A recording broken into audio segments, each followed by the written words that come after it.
حضرت عمر کی شہادت ہے. یہودی بول اٹھا, کافر بول اٹھا, اگر 6 مہینے عمر دنیا میں اور رہتے تو دنیا میں کوئی کافر موجود نہ ہوتا. 6 مہینے. اور جب اس بطل جلیل کا جنازہ اٹھا, اللہ بخاری پڑھیے نا, اللہم ارزقنا شہادت فی سبیلک, اللہ بسترے کی موت نہ دینا, شہادت کی دینا. عمر شہید ہوئے, مسجد نبی میں نماز پڑھاتے, اور جب جنازہ اٹھا تو مدینے کا پھر پیچھے جو دلیر بچے وہ مولا علی تھے. مولا علی, جناب عمر کا جنازہ اٹھا تو سب سے پہلی ہائے جو نکلی وہ حضرت علی کی زبان سے نکلی, اور حضرت علی کی ساری داڑھی آنسوؤں سے بھر گئی. لوگوں نے کہا کہ علی کیا ہوا؟ فرمانے لگے تم دیکھ نہیں رہے جنازہ کس کا اٹھا ہے, پلٹ کے دیکھو تو صحیح, تم پتہ نہیں یہ کون گیا ہے. کہ حضور کیا ہوا؟ آپ فرمانے لگے عمر اس طرح کے کام کر کے گیا ہے, اب ان کے رستوں پہ کون چلے گا؟ کون اس کے جگر راہ وفا میں نقش ایسے چھوڑ آیا ہوں, میں جس منزل سے گزرا ہوں وہ اب تک یاد کرتی ہے. حضرت علی حضرت عمر کے جنازے پہ کھڑے ہو کے کہتے ہیں اللہ مجھے اس طرح کے عمل کرنے کی توفیق دے جس طرح کے عمر کر کے گیا.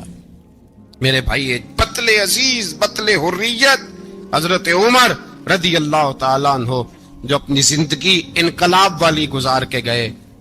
عمر جب دنیا سے گئے تو 80 دینار کا قرضہ تھا, 22 لاکھ مربع میل کا حکمران, اور اپنے بیٹے سے کہنے لگے بیٹے کوشش کرنا تیرے خاندان والے مل کے میرا قرضہ اتار دے, میری قبر پہ بوجھ نہ رہے, اور اگر خاندان والے مدد نہ کریں تو میرے دوستوں سے بات کرنا, وہ مدد نہ کریں تو پھر علی سے بات کرنا. ان کا پیار آپس میں اتنا, اور تو اختلاف ثابت کر رہا ہے. 80 دینار کا قرضہ چھوڑ کر حضرت عمر دنیا سے گئے, اور جاتی دفعہ کہہ گئے میرے بعد میرے بچوں کو حکومت کے مشورے میں بھی شامل نہ کرنا, حکومت کے مشورے میں بھی میری اولاد شامل نہ ہو. اتنا بڑا شخص اتنا بڑا رنگ دے کے 1 محرم کو جب عمر فاروق کا وصال ہوا تو بیٹے سے کہنے لگے اماں عائشہ سے جا کے کہو میرا بھی نبی پاک کے روزے میں دفن ہونے کو دل کرتا ہے. ایک قبر کی جگہ ہے اماں جی نے اپنے لیے رکھی ہے, بخاری ہے بخاری. حضرت عائشہ کے پاس صاحبزادے گئے, کہنے لگے اماں جی عمر کو زخم لگ گیا ہے, حالت بڑی پریشانی والی ہے. وہ کہتے ہیں اگر اماں اجازت دیں. سید عائشہ رو پڑی, فرمانے لگی کہ اپنی قبر کی جگہ تو نہیں نہ کسی کو دیتا, پر عمر نے کمال ہی بڑا کیا. اسے کہو جاؤ گنبد خضرا میں قیامت تک جو مصطفیٰ پہ اور ابو بکر پہ سلام پڑے گا وہ تجھ پہ بھی سلام پڑھ کے جائے گا, جاؤ میں نے جگہ دی. اعلیٰ حضرت فاضل بریلوی رحمت اللہ علیہ فرماتے ہیں وہ عمر جس کے آداب شیدہ شکر, اس خدا دوست حضرت پہ لاکھوں سلام, اس خدا دوست حضرت پہ. آپ یقین کریں ممبر پہ بیٹھا ہوں, حضرت عمر کا جب نام لیتا ہوں تو میرے وجود کے رونگٹے کھڑے ہو جاتے ہیں. حضرت عمر کی زندگی جب پڑھتا ہوں تو لگتا ہے خدایا ایسے شخص بھی دنیا میں آئے. کہ حضرت عمر رضی اللہ تعالیٰ عنہ کا آج یوم شہادت ہے. میرا تو دل کرتا تھا کہ فجر سے باتیں شروع ہوں اور سارا دن ہی عمر کی باتیں ہوتی رہیں, سارا دن جناب عمر کی باتیں, سارا دن. اس لیے کہ ذکر جناب عمر کا ہوگا پر راضی اللہ کے رسول ہوں گے. میرے رسول پاک علیہ السلام سب کے لیے ہی دعا مانگتے ہیں نا, حضور کی دعا عام ہے, لیکن مصطفیٰ کریم نے کعبے کا غلاف تھام لیا اور غلاف کعبہ کو حضور نے سینے سے لپٹایا اور سینے سے چمٹا کے کہا اللہ میں نے تو کبھی سوال ہی زیادہ نہیں کیے, میں کرنے آیا ہوں, مجھے عمر دے دے, عمر دے دے. حضور نے مانگ کے لیا. اور پھر جب جس کو حضور مانگے اللہ سے, حضرت عوف بن مالک اشجعی ایک صحابی ہیں, حضرت عوف بن مالک رضی اللہ تعالیٰ عنہ فرماتے ہیں کہ جناب ابو بکر صدیق کا زمانہ تھا تو میں نے خواب دیکھا, میں نے خواب میں جناب عمر کو دیکھا, اور میں نے دیکھا کہ کوئی کہنے والا کہہ رہا ہے کہ عمر وہ ہے کہ اللہ کے رستے میں کوئی اسے جتنا مرضی برا بھلا کہے یہ پرواہ نہیں کرتا. کس کے رستے میں؟ بولے سارے. اس کا مطلب ہے اللہ کے رستے میں لوگ برا بھلا بھی. قرآن مجید نے کہا وَلَا يَخَافُونَ لَوْمَةَ لَائِمٍ, کچھ لوگ ایسے ہیں جو برا بھلا کہنے والوں کی پرواہ